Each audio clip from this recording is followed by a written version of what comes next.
Bonjour, j'espère que vous allez bien. Je suis Céline, alias Une fois n'est pas couture, et je suis ravie de vous retrouver pour mon deuxième podcast couture. Alors, avant de poursuivre, j'aimerais vraiment vous remercier pour vos abonnements, mais surtout pour vos commentaires. Ça m'a vraiment beaucoup touchée. J'ai été touchée par votre bienveillance, par vos encouragements, et c'est ce qui m'a vraiment incité à revenir. Voilà, donc pour tout ça, un grand merci. Je vais vous présenter aujourd'hui 4 réalisations, une jupe, une blouse, une robe et un gilet. Mais avant, je vous parle rapidement de ce que je porte. Il s'agit du top Best Day Ever de Dress Your Body. Donc voici le schéma technique.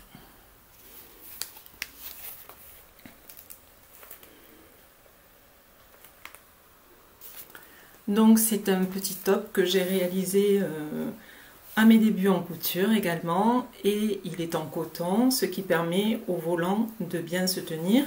Ce sont des plis et pas des fronces, donc ça a été facile à réaliser.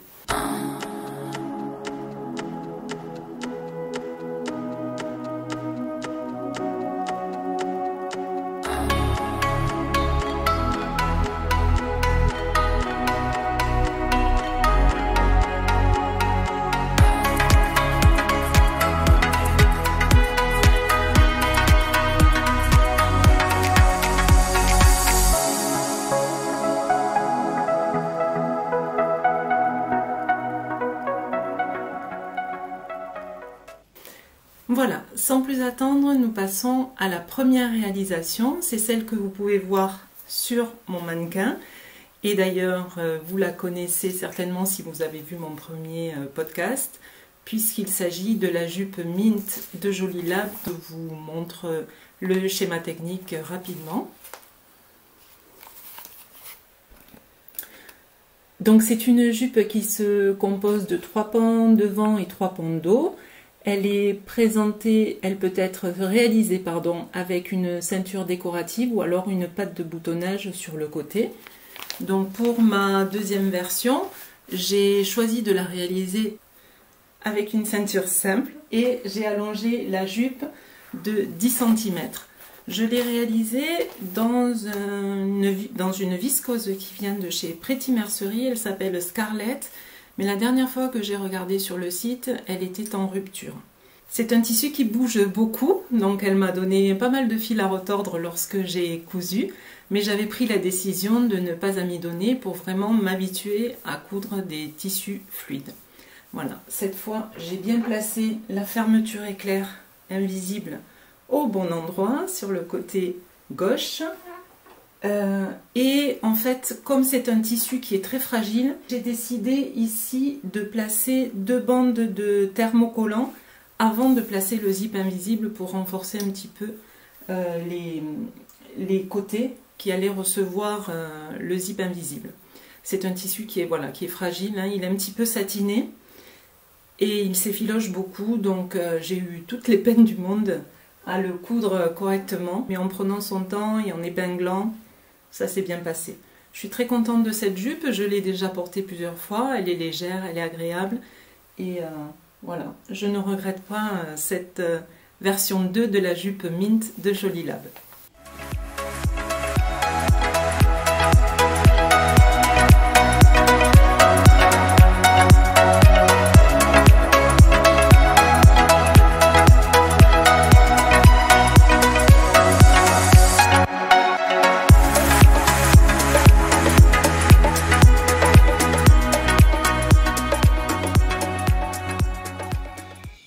Nous entrons dans le vif du sujet. Je vais vous présenter donc la première blouse que j'ai réalisée, enfin la blouse que j'ai réalisée. Il s'agit de la blouse Neva de Cactophile qui est présentée dans un PDF à 10 €. Donc voici le schéma technique. Voilà. Donc c'est une blouse qui offre de nombreuses possibilités. 5 encolures différentes, 2 finitions d'épaule, 3 longueurs de manches 4 devants de blouse, 2 bas de blouse, 2 têtes de manche, 2 bas de manche différents. Et en option, j'ai vu également sur le site, en préparant ce podcast, que la créatrice proposait une option empiècement dos français à 3 €.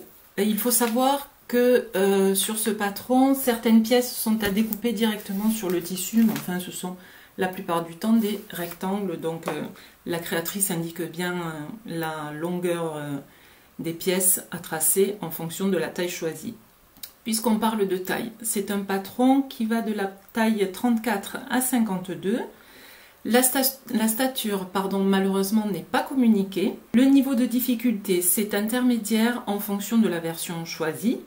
Et les tissus recommandés, ce sont des tissus chêne et trame, coton, double gaze, broderie anglaise, lin, chambré, viscose, crêpe, tencel ou velours. Les marges de couture sont comprises. Donc je passe tout de suite à la présentation de ma réalisation.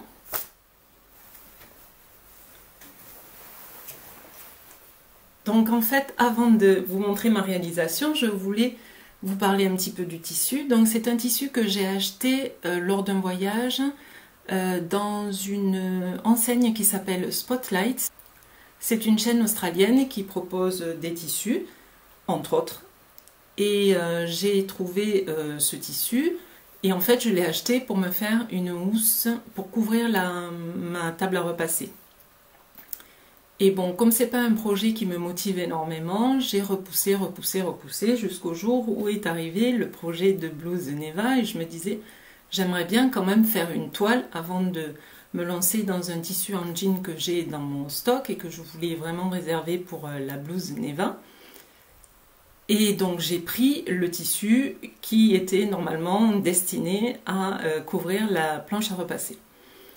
Donc c'est un tissu en coton que je vous montre tout de suite.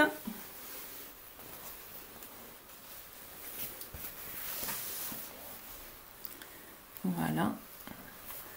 Donc c'est un bleu, comment vous dire, je sais pas si vous allez bien voir les couleurs.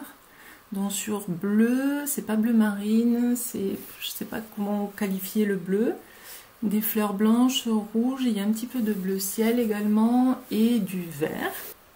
Donc j'ai choisi de réaliser la blouse sans col, sans volant aux épaules, avec une tête de manche classique, les manches longues et également avec un bas de manche avec volant. Donc j'y reviendrai plus en détail. La popeline est un petit peu raide, mais bon voilà, pour une toile, ça convient. Au niveau de la taille réalisée, je l'ai réalisée au niveau du tour de poitrine en 40, au niveau du tour de taille en 40 et je l'ai évasé un petit peu en 42 au niveau des hanches. Alors je dois dire que j'ai eu un petit souci avec la carrure. En réalité,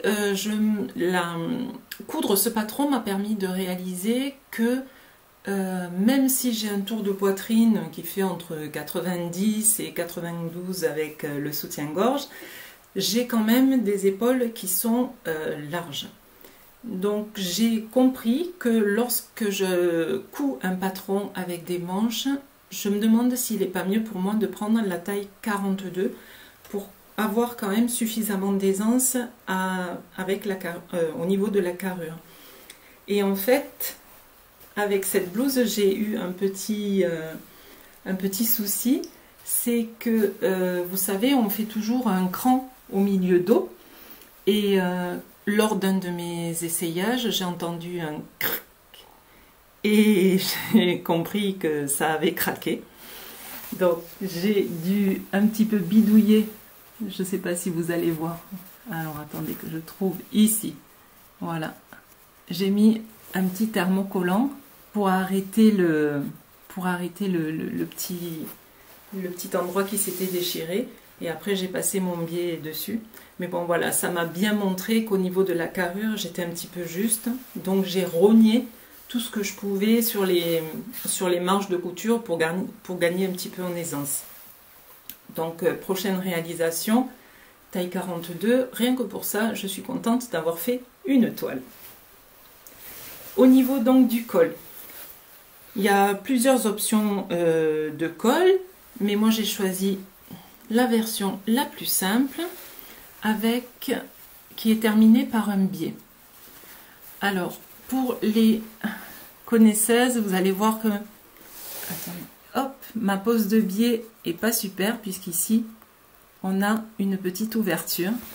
Et entre temps, j'ai vu Dress Your Body a sorti une blouse qui peut être faite en robe également, qui s'appelle Sally, et elle a sorti un tuto vidéo dans lequel elle explique bien comment rabattre la patte de boutonnage sur le biais d'encolure de façon à ce que tout soit propre et qu'elle passe dessus pour cacher cette espèce de cette vilaine finition là, où en fait il y a un petit creux là entre les épaisseurs de tissu.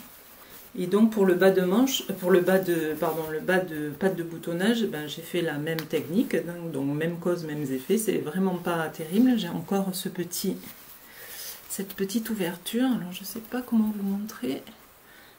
Voilà.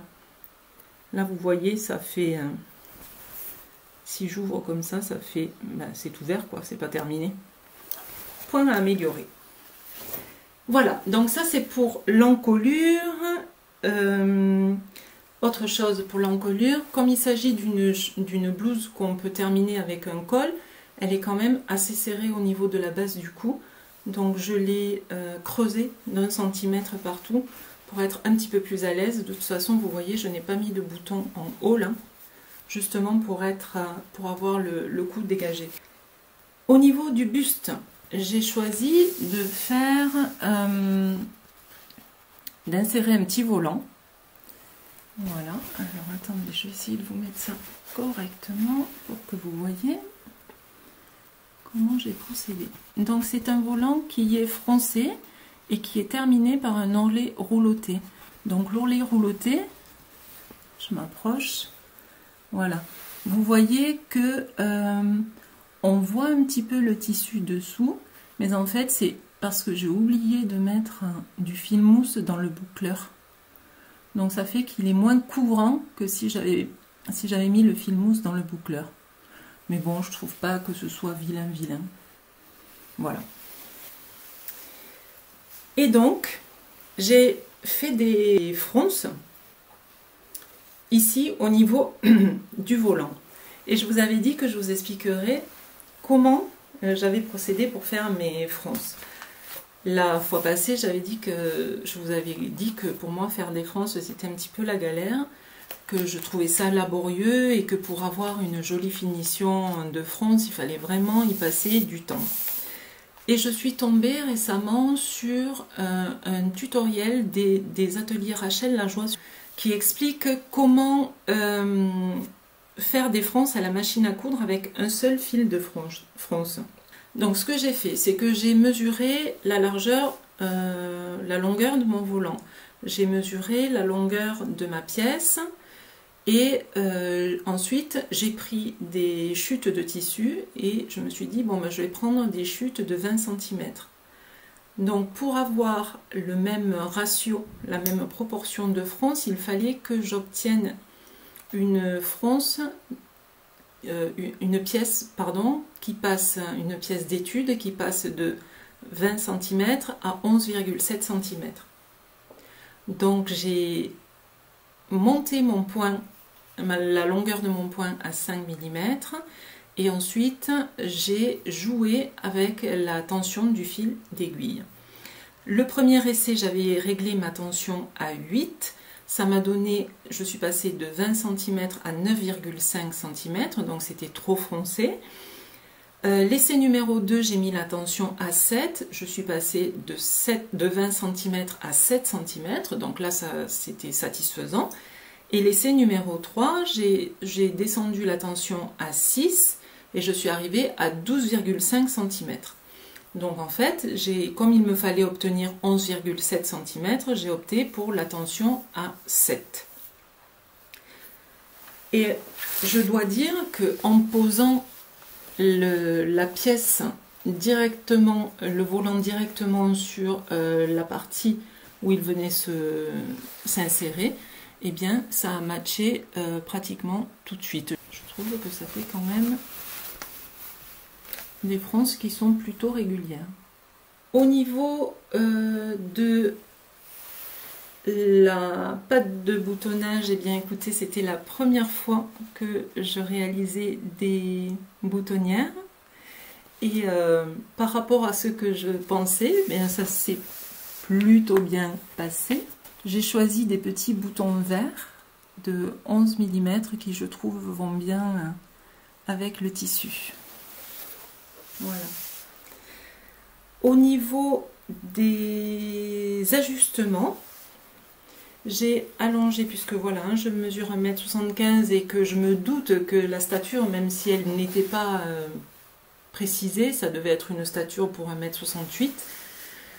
J'ai allongé les pièces devant, dos et la patte de boutonnage de 2 cm et j'ai même dû rogner sur l'ourlet pour gagner un petit peu en longueur.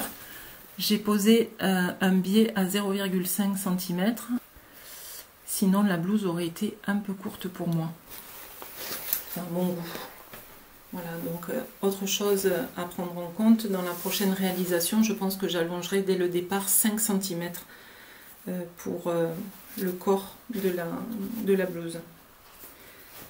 Donc voilà, je suis contente d'avoir fait mes boutonnières. C'était mon petit challenge au niveau de cette blouse. Au niveau des manches, je vous l'ai dit, j'ai choisi des manches qui sont simples. Alors là, c'est top parce qu'au niveau de la manche, il n'y a pas d'embu à résorber. Donc ça se pose très très bien. Je les ai allongées de 4,5 cm, mais elles sont encore trop courtes. Et ensuite, j'ai opté pour les volants au poignet. Voici la finition que ça donne. Voilà. Donc vous voyez, il y a ici 2 surpiqûres qui, je trouve, finissent bien le poignet. Et là, pareil, méthode des ateliers Rachel Lajoie, mais cette fois-ci, j'ai monté la tension à 9 pour avoir un petit peu plus de fronce et j'ai gardé ma longueur de pointe à 5 mm. Encore la méthode de Rachel Lajoie pour cette pose là cette pose de volant ici là qui est, je trouve, vraiment très chouette. Je vais vous montrer rapidement l'intérieur de la blouse. Je vais vous montrer ce côté.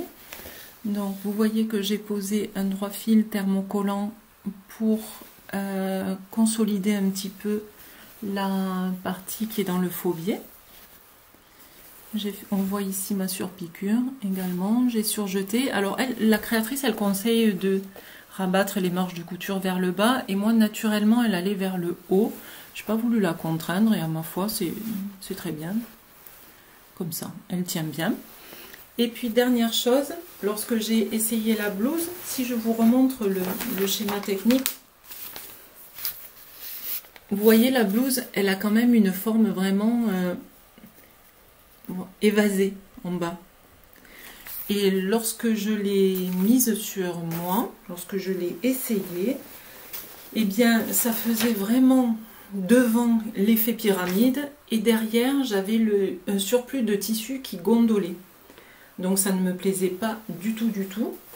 Donc ce que j'ai fait, c'est que j'ai ici, là au niveau des coutures au côté, ce que j'ai fait, c'est que j'ai enlevé 4 cm depuis, je suis partie de sous l'aisselle et j'ai rogné, j'ai enlevé 4 cm en bas, de façon à gommer cet effet pyramide qui me plaisait pas trop. Voilà, alors c'est une blouse qui me plaît bien. Alors c'est vrai que dans ce tissu, ça fait un petit peu chargé. Hein. J'espérais que la toile soit portable, mais au final, je sais pas, vous me direz ce que vous en pensez. c'est tout ce que j'avais à vous dire pour cette blouse Neva. Voici quelques images portées.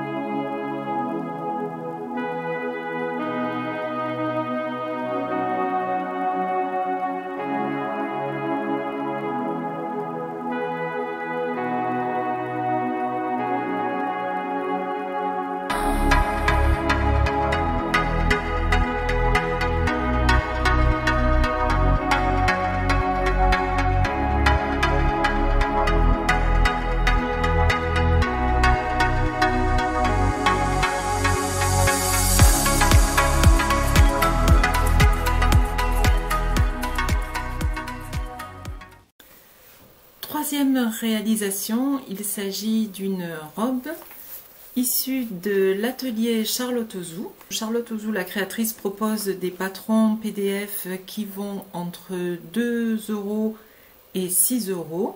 Donc le patron que j'ai choisi, le haut et le bas, m'est revenu à 10 €.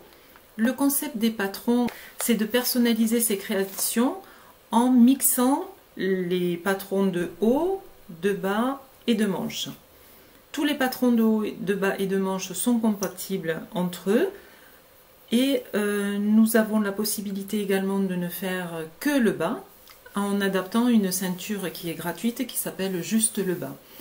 La créatrice propose également sur son site un outil de personnalisation qui permet de visualiser le rendu des combinaisons avant de les réaliser. Donc voici le schéma technique de ma réalisation.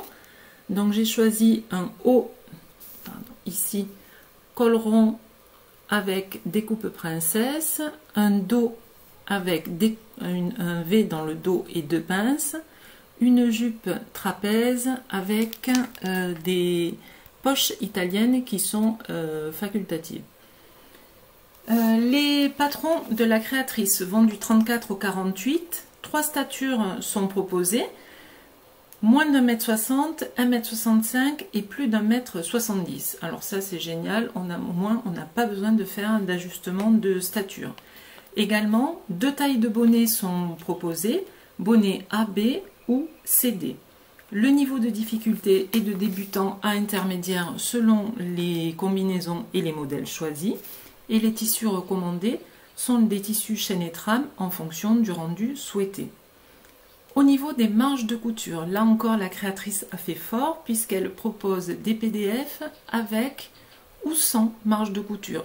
C'est lorsque l'on imprime son PDF que l'on choisit la stature, la taille de bonnet, les marges et également, avec la même fonction calque, on peut choisir d'imprimer la taille ou les tailles que l'on souhaite. On n'est pas obligé de tout imprimer. Donc le schéma technique, je vous l'ai présenté. Voici maintenant ma robe. Hop. Voici le devant. Je vais me lever pour que vous voyez mieux. Hop.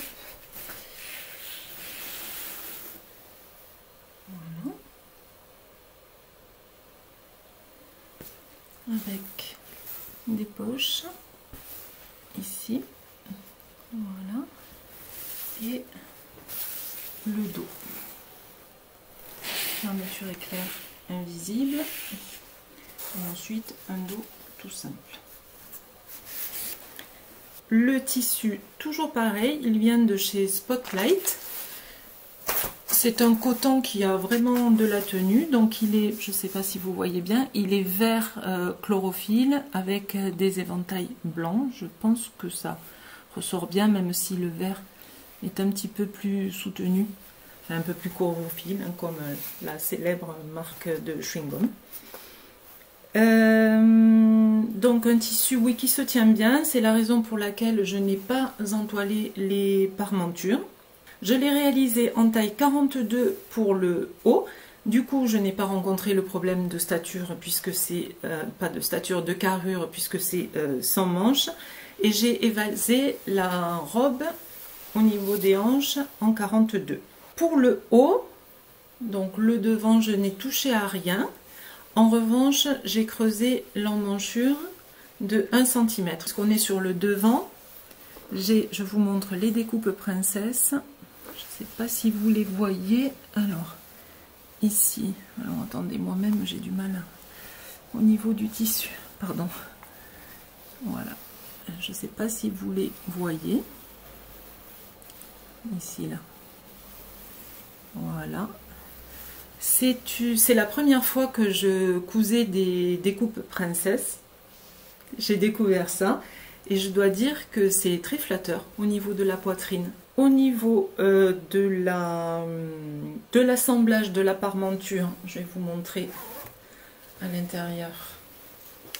Je n'ai eu aucune difficulté. C'est très bien expliqué. C'est plutôt propre comme finition. Au niveau du dos, donc j'ai choisi le dos en V.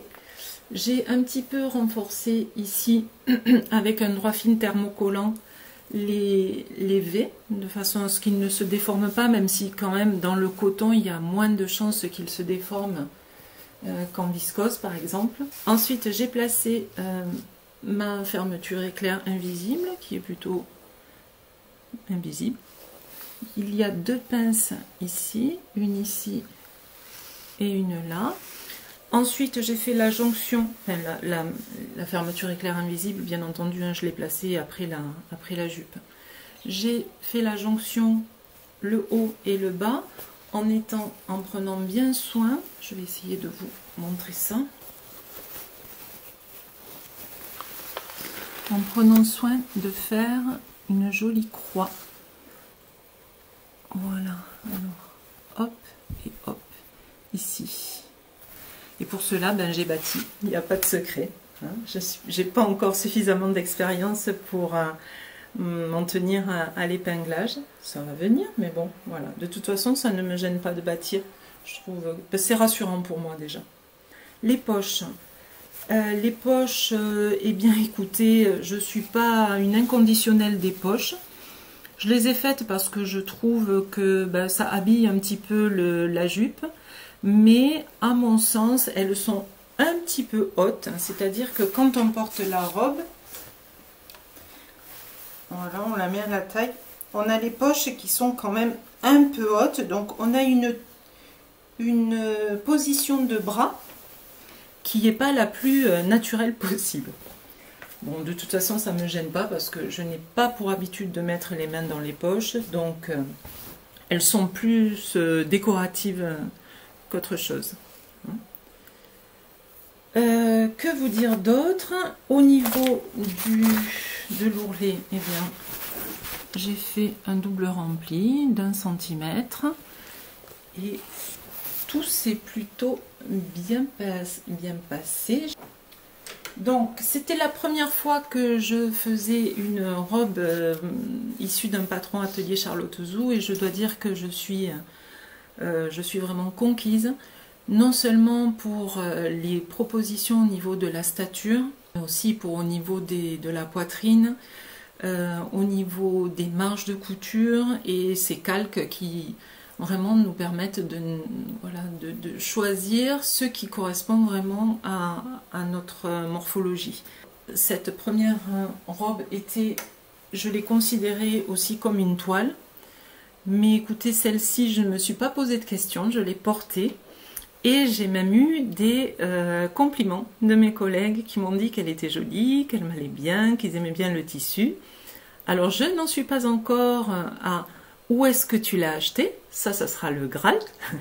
Mais enfin voilà, d'avoir des petits compliments, ça fait toujours plaisir. Ben écoutez, sinon je n'ai rien de plus à ajouter sur cette robe. Si vous avez des questions, n'hésitez pas à me les poser en commentaire, j'y répondrai avec plaisir. Et je vous montre les images portées.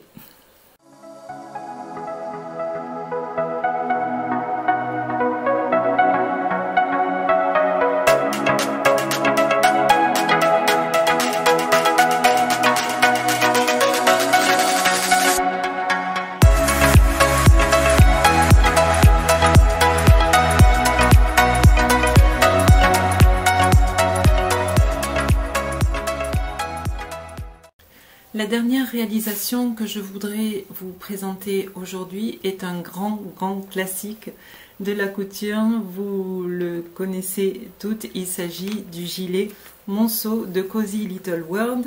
Le PDF est à 8 €. Voici le schéma technique. Donc vous avez le gilet Monceau ou le sweat Courcelles dans le même patron. Les tailles, ça va du 34 les tailles vont du 34 au 52. Au niveau de la stature, je crois qu'il s'agit d'une stature d'1,70 m, mais je n'ai pas retrouvé l'information sur le site lorsque je l'ai cherché. Le niveau de difficulté est d'1/4.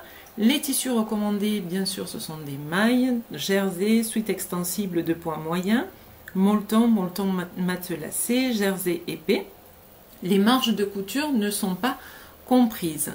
Donc, comme les marges de couture ne sont pas comprises, il faut les rajouter 1 cm sur le vêtement et 1,5 cm sur l'ourlet, ce qui fait que j'ai dû régler le talon à l'équerre. Qu'est-ce que ça veut dire? Eh bien, je ne le savais pas non plus avant de tomber sur une très claire explication de Sandrine, alias SB Création, qui nous explique sur son blog comment faire pour rajouter des marges de couture, notamment au niveau de la base de l'emmanchure. Vous savez, la manche, elle fait comme ça et puis elle revient comme ça pour repartir après au niveau du bras. Eh bien, bon, tout ce qui est arrondi, ça va, mais après, quand on a cette forme, on peut vite se retrouver avec des marges de couture un petit peu farfelues. Donc, en réglant le talon à l'équerre, on a vraiment des marges de couture qui coïncident bien. Donc, merci Sandrine pour partager toutes ces techniques avec nous. Ça m'a été d'une grande aide. Merci beaucoup. Je vous mets bien entendu le lien en barre d'information. Donc j'ai réalisé le gilet Monceau parce que ici, là où je vis, on rentre tout doucement dans la saison fraîche. Donc vous le savez mieux que moi puisque vous sortez de l'hiver. Lorsqu'on est à la maison, qu'on est un petit peu frais, on a toujours envie de se sentir douillé, enveloppé, confortable, cosy. Surtout qu'il m'arrive de travailler à la maison et je suis pendant plusieurs heures au bureau, donc j'ai besoin de me sentir bien dans les vêtements que je porte. Et donc j'ai choisi de réaliser mon gilet Monceau dans un jersey, dans une maille que j'ai trouvée dans un magasin de ma ville. Voilà, j'espère que vous voyez bien. Donc c'est un tissu qui est c'est une maille qui est ivoire et qui est un petit peu texturée. Alors elle n'est pas très extensible, mais elle est vraiment toute douce et ça va vraiment faire l'effet souhaité. Donc ce qui caractérise le gilet Monceau, eh bien c'est cette encolure qui est bien dégagée. La patte de boutonnage qui est finie par une parmenture que je vais vous montrer tout à l'heure. Et la possibilité ou pas de poser des pressions. Alors au départ, je m'étais dit que je ne poserais pas de pression, donc je n'ai pas entoilé mon jersey. Et lorsque j'ai essayé, en fait, ça manquait vraiment de tenue. Donc ça n'est pas très académique, mais j'ai entoilé le jersey, mon tissu, après avoir cousu la parmenture à la patte de boutonnage. Alors tout simplement, et puis j'ai renforcé le devant du tissu avec des petits rectangles de thermocollants que j'ai placés là où j'allais y poser les pressions. J'ai choisi de le réaliser dans la taille 42 parce que comme je vous l'ai dit, je ne voulais pas quelque chose qui soit serré, je voulais quelque chose plutôt de loose.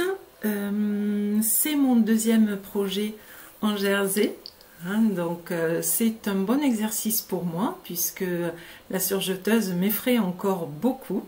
Donc comme c'est préconisé pour les débutantes, eh bien ça venait bien compléter ma première expérience sur le pyjama Anna de Petit Patron. Je n'ai fait aucun ajustement sur le patron. C'est ce qui me fait penser que c'est bien une stature 1,70 m parce que sinon j'aurais dû certainement rallonger. Et là, au niveau de la longueur du buste et la longueur des manches, c'est nickel. Voilà, alors j'ouvre délicatement mes pressions et je vous montre la parmenture puisque j'ai décidé de ganser pour avoir une finition un peu plus propre. Voilà. Donc j'ai fait ça évidemment tout le long, sur les côtés et au niveau de l'encolure. Alors je n'ai pas eu de difficulté particulière pour assembler, j'ai utilisé le surjet 4 fils. En revanche, j'ai commencé par coudre les épaules et là j'ai eu dès le départ un petit décalage, je n'avais mis que des pinces. Donc j'ai pris la décision de bâtir avant de coudre et ça s'est bien passé. La preuve, si on regarde sous le bras, voilà, la croix est convenable. Et ça, encore une fois, c'est grâce au bâti. Donc le surjet par 4 fils pour assembler. Et ensuite, ah oui, puisqu'on en parle de cette patte de boutonnage, on va le dire tout de suite, ce vilain bec que ça me fait. Donc je pense que c'est premièrement l'entoilage qui n'était pas du tout adapté au jersey. En effet, hein, j'ai pris l'entoilage que j'avais à la maison, pour vous dire la vérité. J'ai pris un entoilage Viseline H250, donc c'est fait pour du coton, j'avais rien d'autre. Donc je pense que c'est ça. J'ai également dû tirer un petit peu lorsque j'ai placé la parmenture, j'ai dû tirer un petit peu sur la pièce, ce qui fait que ici, voilà, j'ai cette espèce de petit bec qui est pas très heureux, mais bon. Également, je n'ai placé que 4 pressions au lieu des 6 préconisées parce que comme les pressions sont grosses, elles font 15 mm. Je me suis dit si j'en mets 2 de plus, ça va faire vraiment beaucoup. Donc j'ai préféré les espacer, ce qui fait que du coup, ben, si j'en avais une ici, peut-être ça se serait plaqué un petit peu mieux. Mais bon, voilà, pour rester à la maison, on va dire que c'est acceptable. Donc le surjet 4 fils pour assembler et ensuite pour surpiquer, j'ai surpiqué au point de chaînette parce que j'ai la chance d'avoir une surjeteuse recouvreuse, une combinée. Et donc j'avais suivi une formation recouvreuse sur Urban Ferry, Elsa Couture, qui disait que pour surpiquer, eh bien, le point de chaînette était totalement adapté. Donc c'est ce que j'ai fait. Et je dois dire que ça s'est bien passé, sauf au niveau où il y avait vraiment des épaisseurs. Hein, par exemple ici, au niveau ici là de la jointure des surjets, et au niveau de la patte de boutonnage pour démarrer ici. Donc là j'ai dû aider, hein, j'ai tourné le volant pour aider un petit peu la machine à passer les épaisseurs. Que vous dire d'autre? Oui, tout à l'heure on parlait de bien finir les coins. Bien regardez là, sur le patron de Cozy Little World, et bien c'est bien expliqué. On a bien la patte de boutonnage qui passe sur l'ourlet. Donc effectivement ici on n'a pas cette ouverture que l'on peut avoir sur la blouse Neva. J'ai au niveau des manches, j'ai également utilisé le point de chaînette et je vais vous montrer pour être totalement transparente que j'ai fait n'importe quoi. Regardez un peu cette horreur là. Alors je suis partie et pour arriver au même point, eh bien j'ai fait une espèce de petit pont qui est vraiment très vilain, on peut le dire. Voilà, et j'ai fait ça sur cette manche et je crois que j'ai fait tout pareil sur l'autre. Voilà, tout vilain, tout vilain.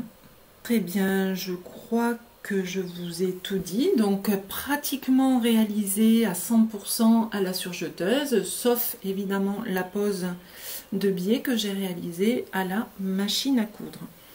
Alors celui-là, je l'adore. Il est trop doux, il est douillet. Le fait que j'ai fait la taille 42 au niveau de la carrure, c'est impeccable. Il tombe un peu, enfin, c'est vraiment la taille qu'il me fallait. Voilà, ravie de cette réalisation. Je pense que ça va m'aider quand je travaillerai à la maison et que je serai bien enveloppée par ce gilet. Eh bien, le travail sera un petit peu moins pénible, je pense, ou j'espère.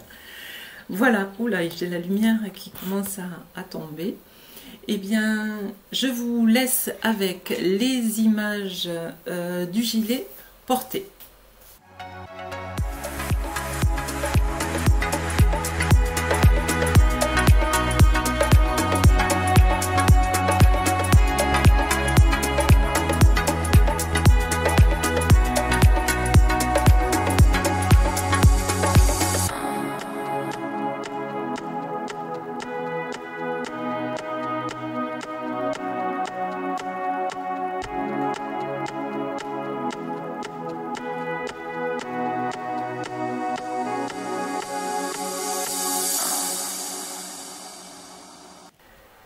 Et bien voilà, ce deuxième podcast couture est terminé. J'espère que ça vous aura plu. En tout cas, moi j'ai été ravie de vous retrouver. Donc, encore merci d'avoir visionné ce podcast. Encore merci pour vos très gentils commentaires. J'ai vraiment été très touchée, je vous le redis. J'espère qu'on se retrouvera bientôt. En attendant, je vous souhaite plein de bonnes choses, plein de bons moments créatifs, quels qu'ils soient. Et je vous dis à très bientôt. Au revoir.